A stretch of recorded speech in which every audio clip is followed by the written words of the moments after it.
Mari kita berdoa. Bapa, kami bersyukur hari ini Tuhan masih mengizinkan kami melaksanakan ibadah kami. Ajar kami untuk terus bersyukur kepadamu dengan segala apa yang Engkau izinkan terjadi. Sebab kami tahu segala sesuatu yang terjadi, semua Engkau izinkan demi kebaikan kami, dan kami percaya kuasa Allah. Dengan berharap penuh, kami menantikan janjimu, firman-mu, dan kuasa-mu nyata di tengah-tengah kami, memulihkan segala sesuatu bagi kami. Dan saat ini Tuhan, kami datang dalam segala kerinduan untuk mendengar firman-mu, maka bekerja berotoritaslah dalam waktu ini, sehingga pemberitaan firman hanya untuk kemuliaan bagi nama-Mu dan kami semua diberkati. Jemaat Tuhan yang menantikan suara-Mu, Tuhan urapi mereka, ibadah mereka, di rumah mereka pada saat ini, Roh Tuhan berkuasa atas mereka. Biarlah Roh-Mu yang menuntun kami, memberi kami hikmat untuk mengerti, dan oleh Roh-Mu kami diberi kemampuan untuk melakukannya. Demi Yesus Kristus kami sudah berdoa. Amin. Shalom Bapak Ibu Saudara-saudara sekalian. Saya percaya dan berharap penuh keadaan kita semua dalam keadaan sehat, sukacita, dan kita terus berpengharapan kepada Tuhan. Segala sesuatu yang terjadi yang Tuhan izinkan kita alami untuk kebaikan kita, dan kita menantikan waktu Tuhan yang terbaik untuk memulihkan segala sesuatu bagi kita. Amin. Firman Tuhan pagi hari ini di minggu kedua Paskah kita, saya ambil dari Yohanes pasal 20 ayat 19 sampai ayatnya yang ke-23. Yohanes pasal 20 ayat 19 sampai ayat 23. Demikian firman Tuhan, saya bacakan untuk kita sekalian. Bapak Ibu dapat membacanya di rumah, boleh mengikuti saya secara bersama-sama. Yesus menampakkan diri kepada murid-muridnya. Ketika hari sudah malam pada hari pertama minggu itu, berkumpullah murid-murid Yesus di suatu tempat dengan pintu-pintu yang terkunci karena mereka takut kepada orang-orang Yahudi. Pada waktu itu datanglah Yesus dan berdiri di tengah-tengah mereka dan berkata, "Damai sejahtera bagi kamu." Dan sesudah berkata demikian, ia menunjukkan tangannya dan lambungnya kepada mereka. Murid-murid itu bersuka cita ketika mereka melihat Tuhan. Maka kata Yesus sekali lagi, "Damai sejahtera bagi kamu. Sama seperti Bapa mengutus aku, demikian juga sekarang aku mengutus kamu." Dan sesudah berkata demikian, ia mengembusi mereka dan berkata, "Terimalah Roh Kudus. Jikalau kamu mengampuni dosa orang, dosanya diampuni. Dan jikalau kamu menyatakan dosa orang tetap ada, dosanya tetap ada."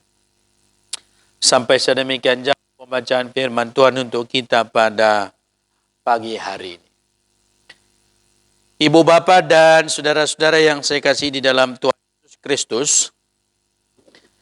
dalam sebuah perjalanan pelayanan John Wesley, dia melakukan berlayar menuju Savannah, Georgia, Amerika Serikat. Dalam perjalanan itu, saudara-saudara, kapal yang mereka tumpangi diterpa oleh badai yang dahsyat. Ombaknya hampir 6 meter dan air laut sudah masuk ke dalam kapal. Melihat apa yang terjadi, John Wesley sangat ketakutan. Dia begitu khawatir dan dia takut mati. Dia merasakan sebuah ketakutan yang luar biasa ketika badai itu datang. Tetapi di kapal itu, saudara-saudara, dia menemukan ada sekumpulan orang-orang yang dalam menghadapi badai itu, mereka bernyanyi, dengan tenang mereka memuji Tuhan, dengan tenang mereka masih memuliakan Tuhan, mereka bernyanyi, tidak ada rasa takut sedikit pun, yang dikenal dengan orang-orang Moravian. Dan John Wesley, sesudah badai berlalu, John Wesley menemui mereka dan berkata, apakah kamu tidak takut terhadap badai? Apakah kalian tidak takut mati? Apakah kalian tidak takut melihat badai yang besar itu? Orang-orang pian berkata, kami tidak takut, sebab kami percaya Tuhan di pihak kami. Dan peristiwa ini sangat mempengaruhi kehidupan pelayanan John Wesley, bahkan yang sangat mempengaruhi kemudian untuk pertobatannya yang kita kenal dengan peristiwa Aldersgate Day. Saudara-saudara, Yesus Kristus, orang-orang Moraviah itu menunjukkan sebuah sikap dan keimanan yang teguh. Walau badai sekalipun, mereka tetap tenang, mereka tetap memuji Tuhan, dan mereka tidak merasakan ketakutan apa-apa. Nah, saudara-saudara yang saya kasih dalam Tuhan, firman Tuhan pagi hari ini, dikatakan bahwa murid-murid Yesus berkumpul dalam satu rumah, menjelang malam mereka berkumpul dalam satu rumah, semua pintu mereka kunci dan suasananya adalah takut. Murid-murid berkumpul dalam satu rumah, di suatu tempat, semua pintu mereka kunci dan mereka semua ketakutan. Oleh karena mereka takut terhadap tentara Romawi, takut kepada para Sanhedrin, takut kalau berita tentang kebangkitan Yesus ini sudah tersebar kemana-mana, sehingga mereka kemudian menjadi sasarannya dan banyak hal yang mereka takutkan. Saya bisa bayangkan saudara-saudara ketakutan-ketakutan yang mereka sedang ekspresikan adalah ketika ada mereka mendengar di luar rumah suara derap langkah misalnya, mereka mencoba mengidentifikasi siapa yang datang. Sama seperti apa yang kita alami hari ini. Kalau suatu saat datang ambulans ke komplek kita, maka semua orang akan berpikir, siapa yang kena? Siapa yang kena? Semua orang sudah ketakutan dan kekhawatiran. Semua kita menjadi curiga satu dengan yang lain. Jangan-jangan dia karir, dia membawa ini, dia berdampak. Apalagi sampai ada bunyi sirine, langsung semua mengamati, ke arah mana, ke arah mana.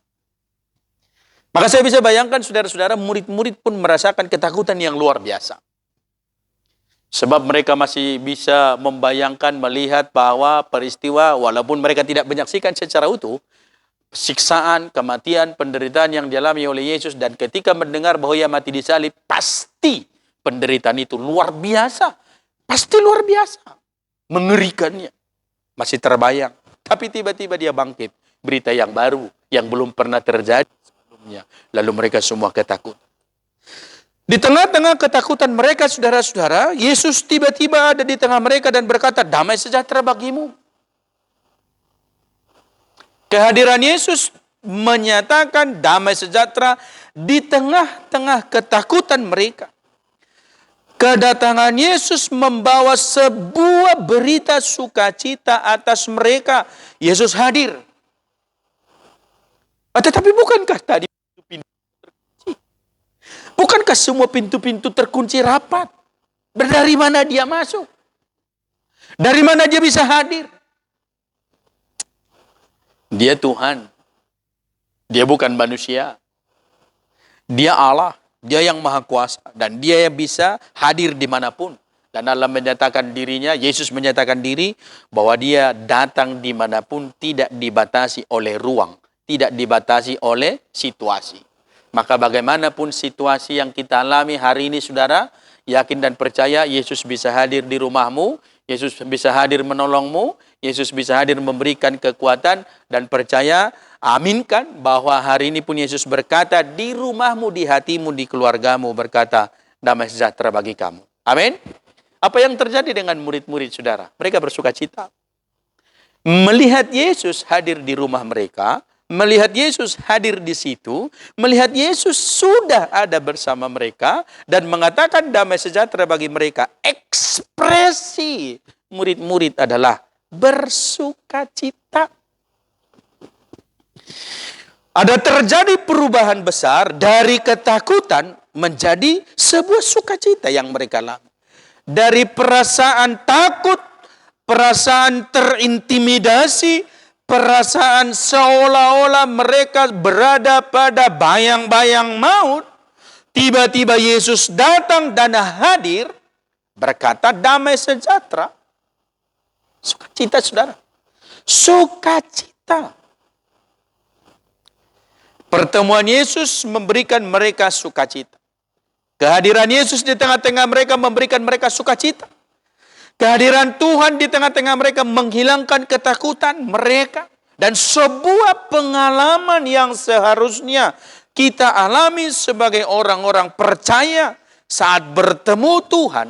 Saat kita berkata hari ini bertemu Tuhan, saya percaya kita semua bersukacita. Amin.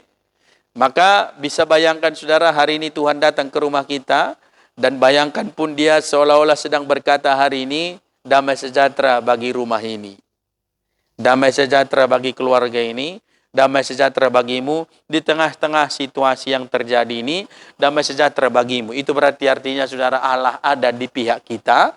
Allah ada bersama kita. Dia mengubah segala ketakutan. Dia mengubah semua pengalaman-pengalaman yang menakutkan menjadi sebuah sukacita. Sebab dia hadir. Dia tidak dibatasi oleh situasi. Tidak dibatasi oleh kondisi apapun. Dia Allah yang berkuasa. Maka bersukacita. Pertemuan-pertemuan kita dengan Tuhan, saya percaya saudara kita bersukacita. Ibadah membawa kita pada sukacita, doa membawa kita pada sukacita, pengharapan membawa kita pada sukacita. Dan itu yang disampaikan oleh Tuhan. Shalom Aleichem, damai sejahtera bagi kamu. Bukan hanya sekedar sapaan saudara, tetapi itu memberikan sebuah pemaknaan yang dalam bahwa damai sejahtera bagimu itu berarti kamu sudah diselamatkan, dibebaskan dari mara bahaya. Bukan hanya sebuah sapaan biasa. Bukan hanya sekadar kita berkata, selamat pagi, selamat sore. Bukan, saudara. Tetapi ketika Yesus ada di tengah-tengah mereka, bahwa pernyataan damai sejahtera mengandung makna. Bahwa kamu sudah bebas dari maut. Bahwa kamu sudah bebas dari malapetaka. Bahwa kamu bebas dan sudah bebas dari apa yang disebut dengan maut. Dan itu yang membawa murid-murid bersukacita. Dan itu juga yang membuat kita bersukacita. Terhadap semua situasi apapun yang mungkin bisa kita alami. Bahkan kematian sekalipun mungkin saja datang. Tetapi dalam pengenalan akan Allah sesuai dengan firman-Nya, damai sejahtera bagimu. Maka itu pun akan membawa kita pada keadaan bersukacita. Ketika murid-murid sudah mengalami sukacita di pernyataan Yesus dan sapaan Yesus, maka kemudian Yesus berkata untuk kedua kalinya, saudara-saudara, damai sejahtera bagi kamu. Pernyataan ini mengandung makna lebih dalam, yaitu kiranya Tuhan memberi segala hal baik bagimu. Mengandung makna yang dalam, Tuhan menganugerahi kamu segala hal yang baik. Maka Shalom Aleichem. Itu doa, itu pengharapan, dan itu berita yang ditegaskan Yesus kepada murid-murid. Pernyataan sifat Allah, pernyataan diri Allah yang sesungguhnya, pernyataan keberadaan Tuhan yang sesungguhnya, bahwa dia datang untuk membawa shalom, datang membawa damai sejahtera, membawa sukacita, membawa kebahagiaan bagi semua orang. Itu berarti saudara, salam ini adalah salam peneguhan bagi mereka yang bimbang. Salam ini adalah salam peneguhan bagi mereka yang ragu. Salam ini juga berarti ungkapan dari sudah mati lalu bangkit lagi. Dia telah hidup dan bangkit. Hidup untuk selama-lamanya. Dan dia yang hidup itulah yang mampu memberi keselamatan, kedamaian, dan kelepasan dari segala ketakutan. Sebab dia sudah mengalahkan maut. Dan pernyataan damai sejahtera hanya dapat diberikan oleh mereka yang hidup, bukan mereka yang mati. Maka ketika Yesus berkata, damai sejahtera bagi kamu, ada sebuah kekuatan baru bagi mereka. Sukacita beranjak kemudian kepada sebuah janji yang akan diberikan bagi mereka, hal-hal baik yang akan dikerjakan, yaitu tugas yang disampaikan Yesus kepada murid-murid. Sama seperti Bapa mengutus aku, demikianlah Yesus mengutus mereka. Sama seperti Bapa mengutus aku, kata Yesus, demikianlah sekarang aku mengutus kamu. Saudara, saya garis bawahi. Orang yang bisa diutus Tuhan melayani adalah mereka yang hidupnya damai sejahtera. Ketika tidak damai sejahtera, tidak diutus. Damai sejahtera bagi kamu, ada sukacita. Maka pelayanan dilakukan dengan sukacita. Bukan keterpaksaan. Damai sejahtera bagi kamu, segala sesuatu baik bagi kamu, maka Tuhan memberikan perintah. Sama seperti Bapa mengutus aku, sekarang aku mengutus kamu. Ada tugas yang jelas. Engkau sudah melihat segala sesuatu. Tuhan sudah melihat semua. Tuhan sudah murid-murid sudah melihat semua pekerjaan Tuhan, apa yang dilakukan oleh Allah, apa yang dikerjakannya. Sekarang murid-murid bertugas melakukannya. Itu berarti saudara, Tuhan memerlukan gereja, memerlukan kita sebagai mitra. Dan gereja membutuhkan Yesus untuk memberikan damai sejahtera. Sebagaimana Allah mengutus Yesus, demikian sekarang Yesus mengutus saudara dan saya, siapapun. Tetapi ingat, kita yang mampu dan yang mau dan yang bisa dipakai oleh Tuhan adalah kita yang dipenuhi oleh damai sejahtera. Apa yang menjadi kekuatan kita, saudara? Alkitab berkata, maka Yesus menghembusi murid-muridnya dan memberi mereka Roh Kudus. Kekuatan kita bukan pada diri kita, kekuatan diri kita bukan pada kemampuan, baik kemampuan intelektual, kemampuan diri, kemampuan apapun yang kita punya. Tetapi kekuatan kita adalah pada Roh Allah. Apa yang menjadi kekuatan kita menjalani hidup dan menjalani hari-hari kita, saudara? Bukan yang lain, tetapi Roh Tuhan yang bekerja atas kita. Dan apa yang menjadi kekuatan kita? Menjalani hidup dalam kondisi sulit sekarang. Saya kan nggak katakan, saudara, keadaan hidup baik-baik saja. Keadaan kita sekarang susah. Dunia ini susah. Kehidupan di Indonesia ini susah. Kehidupan kita semua susah. Tetapi walaupun keadaannya susah, ada sebuah jaminannya, Roh Kudus menyertai kita. Amin. Ada jaminannya, Roh Kudus memberi kekuatan. Bukan berkata, saya tidak mengatakan, saudara, ketika Roh Kudus ada, maka tidak perlu takut. Tidak, saudara. Kita perlu berhikmat. Kita perlu berhikmat menjalani hidup.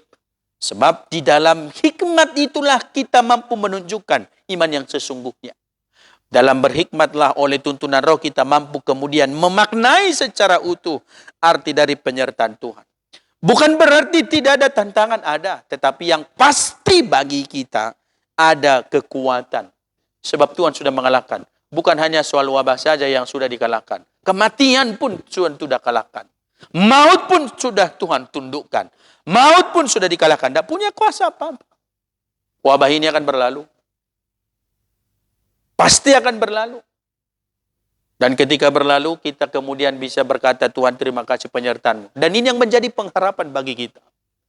Cepat atau lambat, dan saya katakan dalam iman saya, dalam doa saya, dan dalam doa kita, wabah ini segeralah berlalu. Tetapi walaupun sekarang kondisinya seperti itu, ingatlah bahwa damai sejahtera Allah yang mampu membuat kita mampu melewatinya. Bapak Ibu sudah mulai bosan di rumah ya? Bosan sekali. Anak-anak sudah mulai bosan semua. Bosan sekali. Tetapi saya percaya walaupun bosan ada hal-hal baik yang masih bisa kita lihat, kita gumulkan, kita nikmati bersama-sama. Sambil kita kemudian merendahkan hati di hadapan Allah. Merendahkan hati di hadapan Tuhan. Kita melihat dan Dia hadir di situ. Saya bisa membayangkan saudara-saudara ya, rumah dikunci, semua terkunci tapi Yesus datang. Maka biarkan aja dalam kesendirian, dalam perenungan itu, percayalah Tuhan hadir di dalamnya. Maka saya mengajak kita untuk terus setia setiap malam jam 9, supaya kita berdoa. Percayalah Tuhan hadir, memberi kekuatan. Waktu kita banyak. Jam 9 hanya setengah jam paling lama kita berdoa setiap hari. Dan ini menjadi sebuah pelajaran yang baik buat kita, mendisiplin anak-anak kita. Ya mungkin Bapak Ibu membosankan, tata ibadahnya begitu-begitu aja. Boleh juga dirubah. Nanti akan saya rubah mulai besok. Saya rubah besok, ya seminggu mungkin bosan juga, itu lagi. Sama dengan kalau kita makan sekarang, makan hari ini enak ya, enak sekali. Tapi itu hanya 2 kali makan, 3 kali makan, bosan, variasi rubah lagi. Perlu pengen balik lagi. Lalu semua ibu-ibu sekarang saya lihat menjadi sangat kreatif. Pinter semuanya memasak. Haleluya. Bakat-bakat terpendam muncul semua. Ya, berbahagia juga ya, ibu-ibu. Orang-orang yang di rumah senang. Tapi jangan terlalu senang makannya. Nanti gemuk kayak saya. Habis corona, semua menjadi gemuk. Biarlah kita semua bersuka cita oleh karena Tuhan berkata, damai sejahtera bagimu. Dan saya pun berkata, saudara, dalam iman, dalam doa, dalam segala pergumulan, saya percaya bahwa Tuhan pun sedang berkata buat kita hari ini, damai sejahtera bagimu. Anggaplah kita sekarang di tengah-tengah badai yang besar, badai yang dahsyat. Tetapi di tengah badai pun kita perlu tenang, tetap percaya kepada Allah, tetap percaya kepada Tuhan, tetap mengandalkan Dia, dan Dia hadir berkata, damai sejahtera bagimu, damai sejahtera bagi keluargamu, bagi hidupmu. Tuhan memberkati kita. Mari kita berdoa. Bapa dalam surga, kami bersyukur Engkau menganugerahi kami sukacita dan damai sejahtera oleh hadir-Mu dan oleh kebangkitan. Kami tidak ragu, kami tidak bimbang. Sebab kami tahu Engkau adalah Tuhan yang hadir melawat kami. Dan hamba-Mu percaya bahwa Engkau hari ini sedang hadir di rumah-rumah jemaat. Berkata damai sejahtera bagimu, damai sejahtera bagi rumah ini. Meneguhkan, menguatkan kami. Walaupun keadaan kami sulit, walaupun kami bergumul dahsyat, tapi kami percaya hadir-Mu oleh Roh-Mu, kami semua mendapat kekuatan baru dan sukacita. Dan Shalom Aleichem yang Engkau nyatakan dan sampaikan menjadi pengharapan dan kekuatan bagi kami. Segala hal baik menjadi milik kami. Tuhan yang penuh kasih dan penuh kuasa, urapilah kami, tolonglah kami, dan biarlah kami semua sungguh-sungguh berserah dan berharap hanya kepada kuat kuasa dan pemeliharaan-Mu saja. Terima kasih ya Bapa untuk firman-Mu. Kami berdoa dan mengucap syukur dalam nama Tuhan Yesus Kristus. Haleluya. Amin.